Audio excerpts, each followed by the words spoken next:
akan mendapatkan kesehatan, yang mana kesehatan itu adalah nikmat dari Allah Subhanahu wa taala. Ya, di mana dia ketika dia sehat? Di mana posisinya ketika dia sehat? Ya. Masa dia ingat sama Allah ketika dia sakit saja? Ya kan kita begitu kebanyakannya. Baik. Ikhwani fillah. Ya. Kita sekarang sudah sampai pada pertengahan bulan Ramadan. Artinya perjalanan spiritual kita itu sudah mencapai pertengahannya. Ya.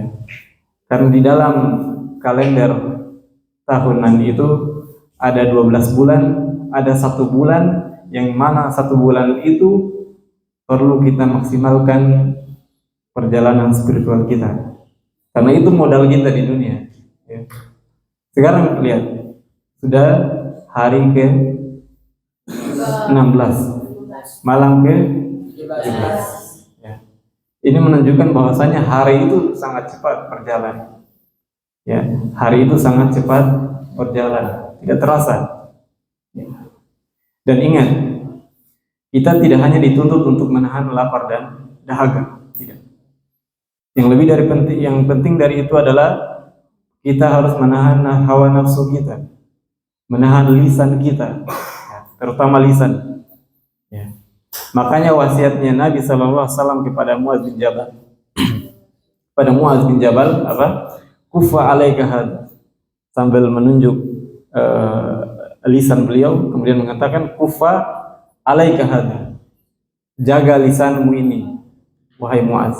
Ya. Kenapa?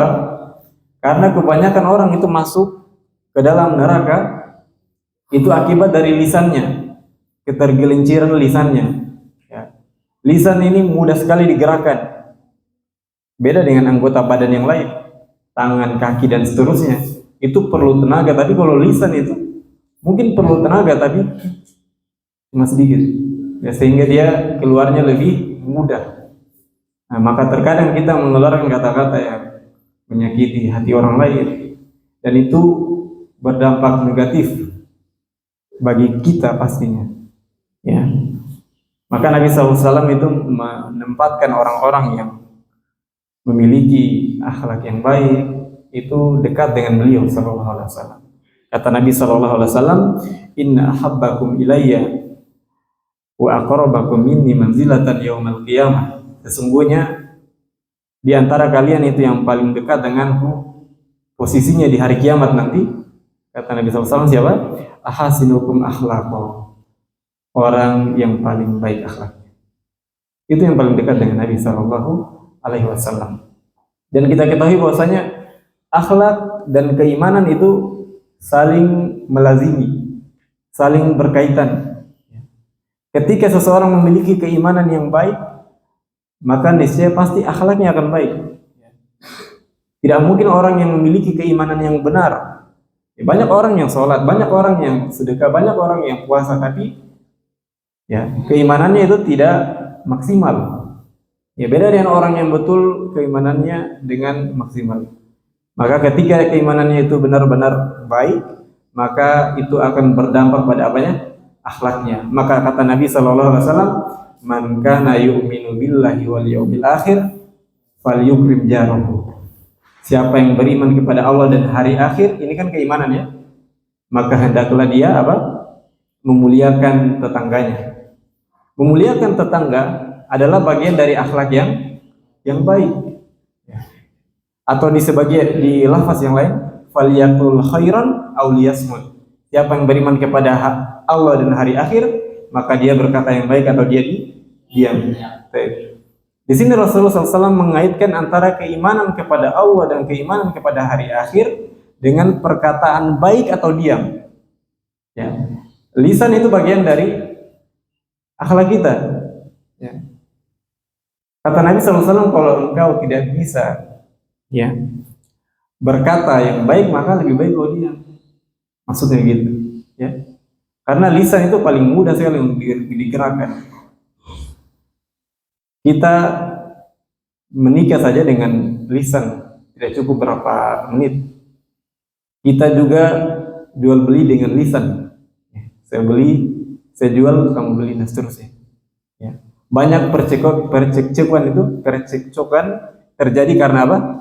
Karena lisan, silat lidah, dan seterusnya. Ya. Dan itu lebih menyakitkan terkadang. Lisan itu terkadang lebih menyakitkan daripada tangan. Ya. Oleh karena itu, ya kita perlu menjaga lisan kita, apalagi di bulan puasa. Bulan puasa ini, kalau kita tidak bisa jaga lisan di bulan puasa, apalagi di bulan yang lain. Kalau sekarang kita tidak berubah, bisakah kita berubah di bulan yang lain? Mungkin bisa, tapi sulit. Di bulan yang penuh dengan kebaikan saja, kita tidak berubah. Ya. Kan begitu logikanya. Yang mana kaum muslimin berlomba-lomba sholat tarawih, puasa, bersedekah, dan seterusnya. Itu semua kan kebaikan, ya. Itu semua kan kebaikan. Masa kita tidak bisa menjadi salah satu dari orang-orang tersebut?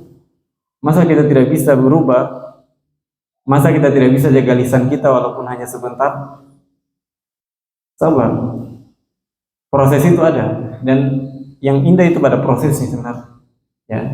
Kita tidak dituntut harus jadi kayak Nabi SAW yang akhlaknya itu seperti Al-Quran, atau kita tidak dituntut juga menjadi seperti Abu Bakar yang kalau seandainya pahalanya, ya, penduduk satu dunia ini ditimbang dibandingkan pahalanya Abu Bakar, pasti lebih berat pahalanya siapa? Abu Bakar As-Siddiq radhiyallahu anhu. Ya. Kita tidak dituntut untuk menjadi seperti mereka, tapi kita dituntut untuk